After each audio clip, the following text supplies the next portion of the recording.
Okay, welcome to class. So yesterday in the computer lab, you should have completed exercise 3.3, which if you look in your book is on page 74 and 75 to 76. I want you to look at your book now and preview what we're going to do today. That means that you should look at from 76 to page 84. Look those over, previewing them, and see what topic we're going to cover. Now, let's move on.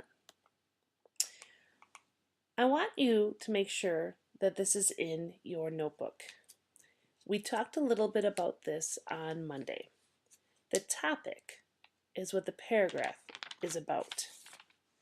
The main idea is what the author wants you to know about the topic. Now, I want you to take a look at this on page 76 and look for what a topic sentence is.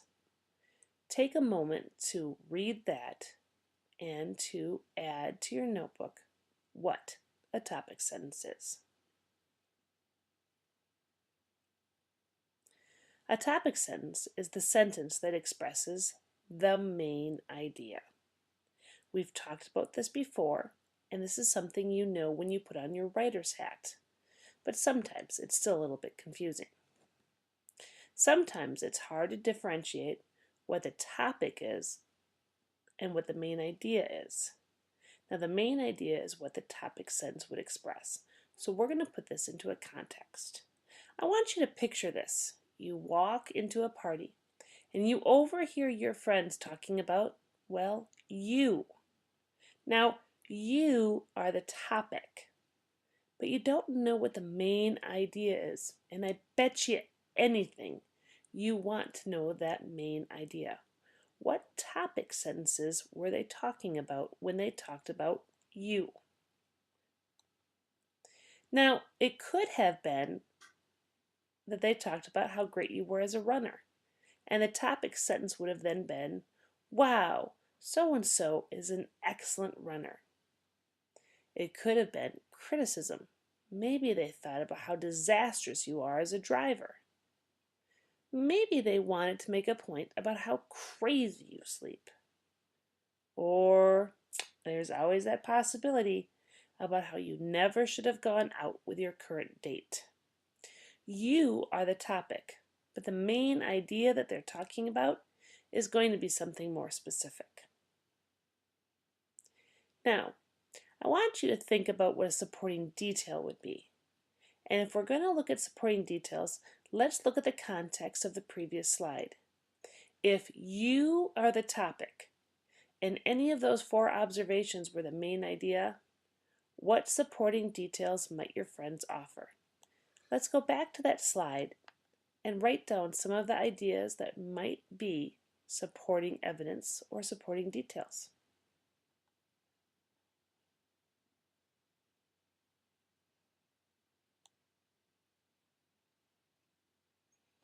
All right. Now, I'm hoping you see a little bit better what topic is, what a main idea it is, which is the point you're trying to make, and what are supporting ideas. Now, let's move on. I'm on page 76.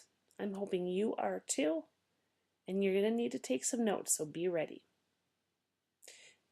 When your friends were talking about you, they had choices on where to put the main point or the topic sentence. They could have led with it, putting it first. This is what it would sound like. Hey, Rip Van Winkle is a crazy sleeper. He often talks in his sleep. One time I heard him say, more wings, more wings, more wings. Sometimes he looks right at you, talks to you, even asking how you are, but he never remembers it in the morning. And he can sleepwalk as well. Once we found him outside, and it was February. If you look up here, where's my mouse? Can't find my mouse. In the red is the topic sentence, and the white is the supporting details.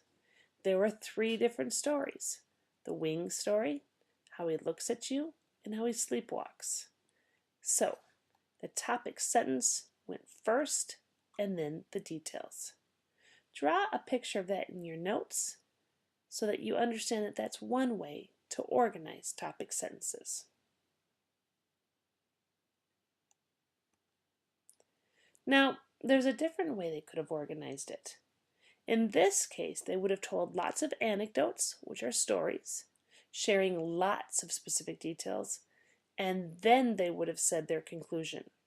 If we take a look at the exact same content, this is what it would have looked like. Rip often talks in sleep. I heard him say, "More wings, more wings, more wings." Sometimes he looks right at you, talks to you, even asking how you are, but he never remembers it in the morning. And he can sleepwalk as well. Once we found him outside, and it was February. Rip Van Winkle sure is a crazy sleeper. In this case, I told my details. Then I told my conclusion. In some ways, this has a totally different strategy. This time you're wondering what I want to say, what my purpose is, and then I fill it in. But there's yet more ways to do this. Before we move on, however, take this note in your notebook.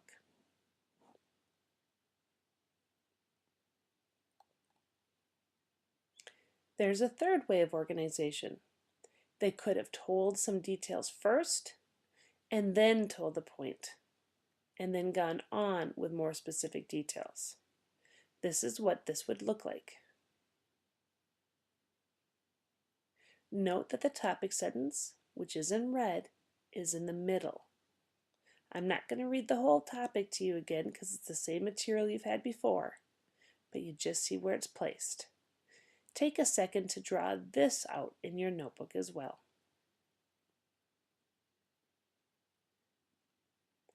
There's another method of organization, our fourth method. They could have said the point, shared anecdotes and specific details, and then restated the point. That would look a little bit like this. Notice that the red in the beginning and the red at the end basically say the same point but twice. Take a second to draw this out in your notebook.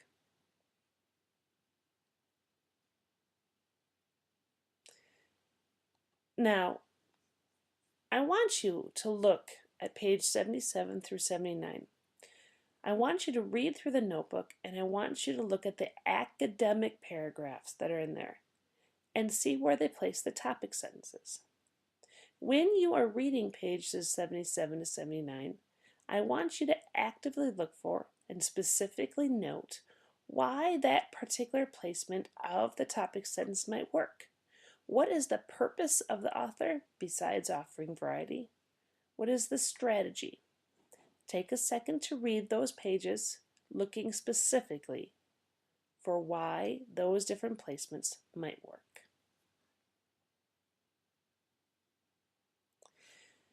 Now, get out your notes again and let's add some detail in. By the diagram of this, the topic sentence first and then the details, I would add that there's a strength to this. It cues the people into the main idea so that the evidence shared has meaning and clarity. A lot of times that puts people at ease. They know the main point, so they know what to listen for and how to think about it.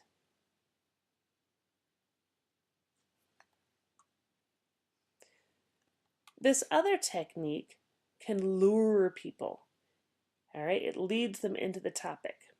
Why don't you look at the paragraph on page 78 closely? The questions that you see on that paragraph are called rhetorical questions. They're meant to make the reader think. Once the reader is interested, then they reveal the point. It's a slightly different strategy.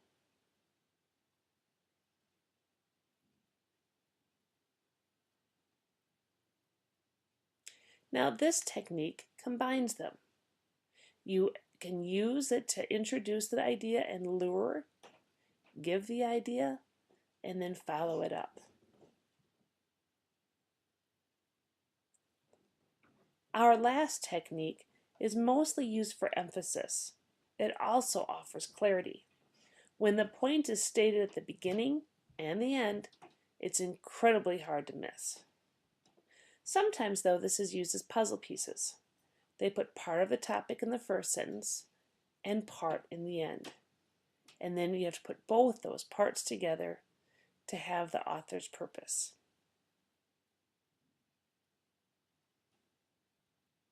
Now, for the rest of the class time, you must do exercise 3-4 and exercise 3-6. These are due by tomorrow. Do them in your book if you have your book, but if not, we'll have photocopies ready. Thanks, and I'll see you tomorrow.